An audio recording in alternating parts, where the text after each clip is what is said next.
Beltane! What a mysterious yet familiar word. The 1st of May has been buzzing through the centuries, intriguing and captivating our curiosity. But what makes Beltane so special?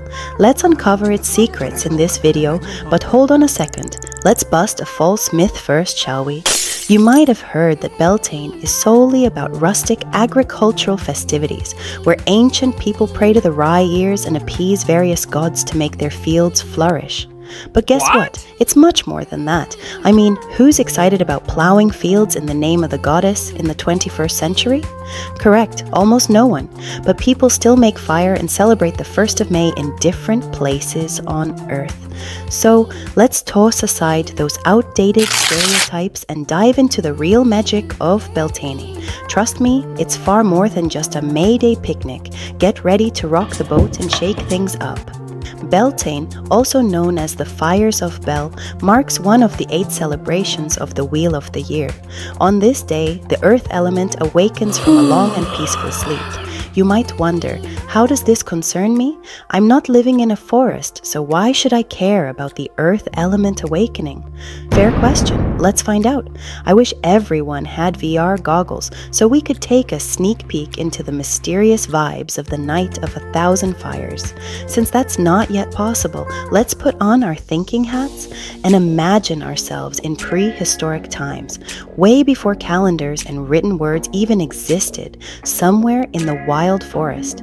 In that ancient time, there was no entertainment like YouTube or Netflix, just you and wild nature, which was considered sacred and alive. You lived in it, watched it, and learned from it. Picture yourself sipping afternoon tea with the invisible people. Sounds odd now, but it wasn't back then, trust me. After a while, you start to understand the language, habits, and rules of nature, and every other creature around you, visible or invisible. You felt the rhythms of the earth in your bones, knowing when it was time to break out the drums and start dancing. Beltane is here. The earth is waking up from its long slumber, embracing its fertile state as warmth and sunshine drive away the darkness of the previous cold period. Nature is blooming and the earth is ready to meet her husband in her full glory. Imagine the joy after a long, dark, and cold period. The sun is finally rising on the horizon. Isn't that reason enough to celebrate? It's remarkable how this celebration continues to captivate us, despite years of targeted eradication of everything sacred and valuable. Somewhere deep inside us, we hear a voice saying, it's the right way to follow. People envision the earth as the mother of everything. She possesses incredible power to give birth, materialize, and affirm the right to exist.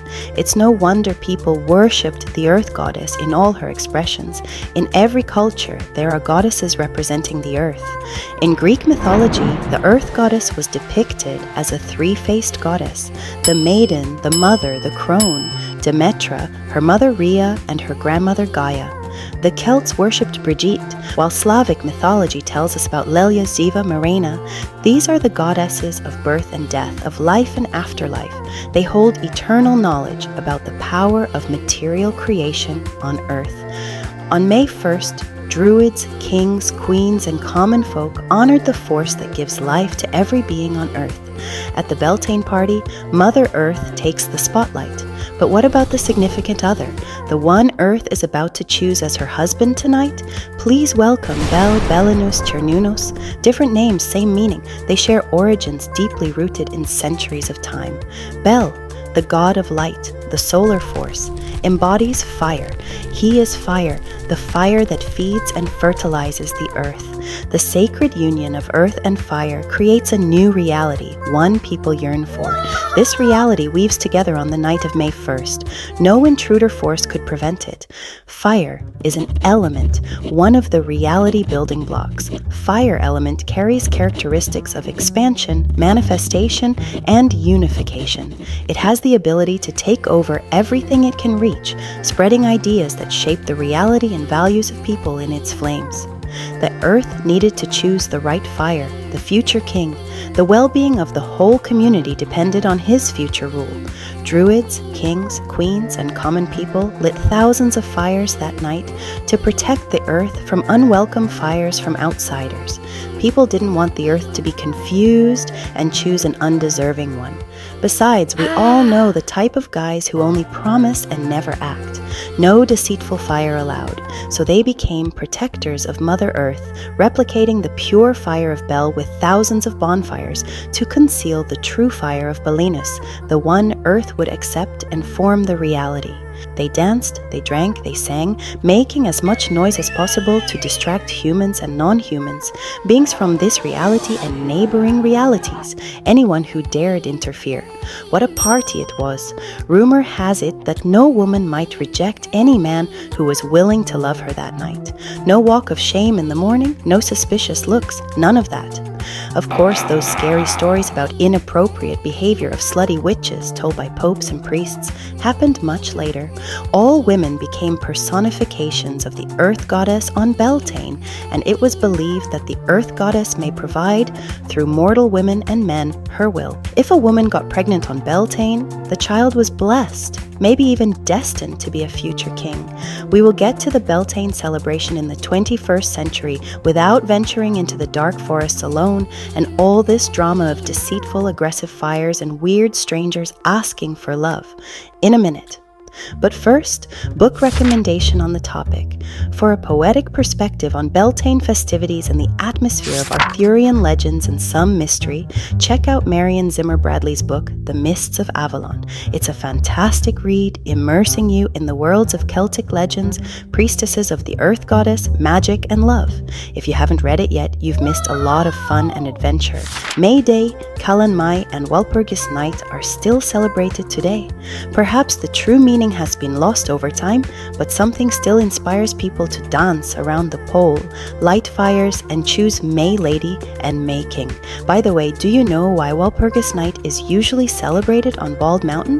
The term originated from an old belief that the god of fire and the goddess of earth met in a place where fairies or the good folk lived and still live in specifically looking hills. So, druids and people gathered around these hills and lit bonfires to protect the goddess and the sacred act.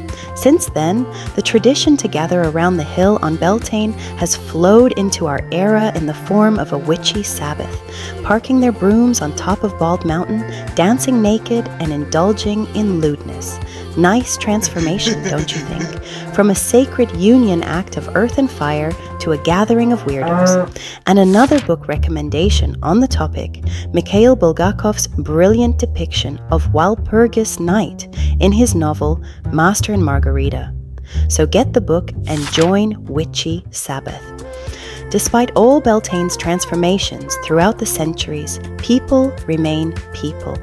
We still want to live happy, wealthy, and healthy. We want our dreams to come true. People subconsciously feel somewhere deep inside our beings the silent beat of the heart that says, tonight you have a chance to change what needs to be changed, a chance to assert your right to choose your destiny. Would you want to miss the opportunity? Don't think so. The only thing you need to do is ask. You have the right to ask for what you want simply by the fact that you are human. Maybe the goddess will consider the request and send you a positive message. For you to be a part of the mystery and feel the rising earth energy, there's no need for fancy brooms and lustful horned beasts by your side.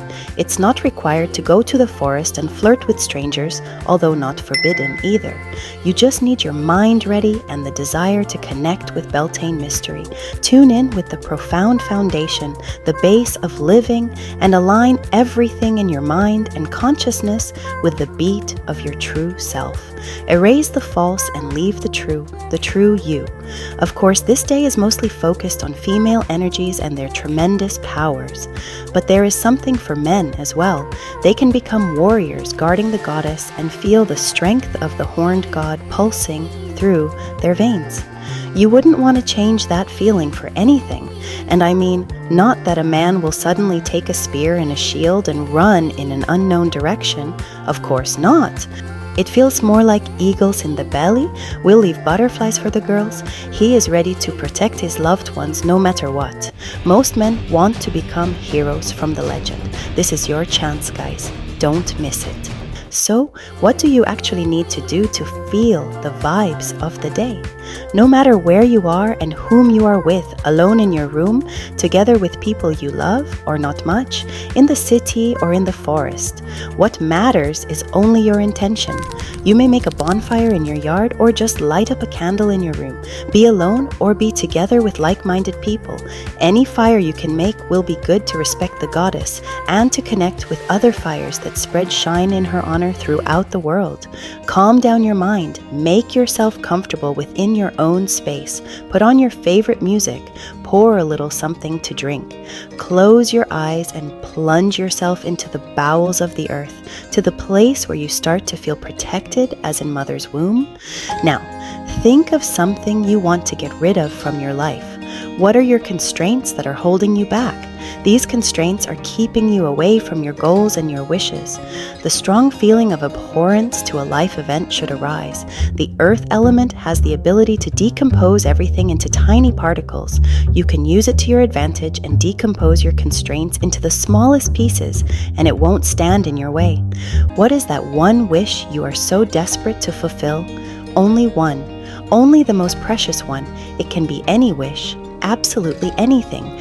No one can restrict your wishes.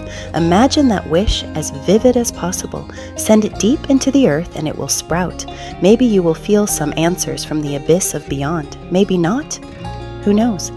In the upcoming days, observe the reality around you.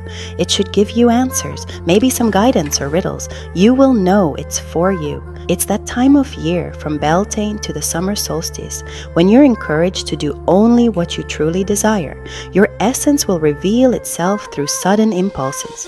Follow them, and you'll gain deeper insight into yourself. The first law of magic, known as the law of knowledge, teaches us that understanding leads to control. The better you understand every aspect of your being, the easier it becomes to take control of your life and shape it according to your wishes.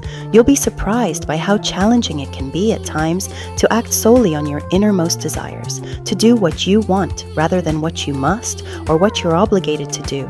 Imagine telling your boss you want to stay home today and receive a raise because you're simply one awesome dude. Even the words we often speak aren't always the words we truly want to express. Instead, they're often what we feel obligated to say, what is expected of us, or what we believe others need to hear. During this period leading up to the summer solstice, live life according to your desires. Take care of your own earth, your own being. Indulge yourself and prioritize your own well-being.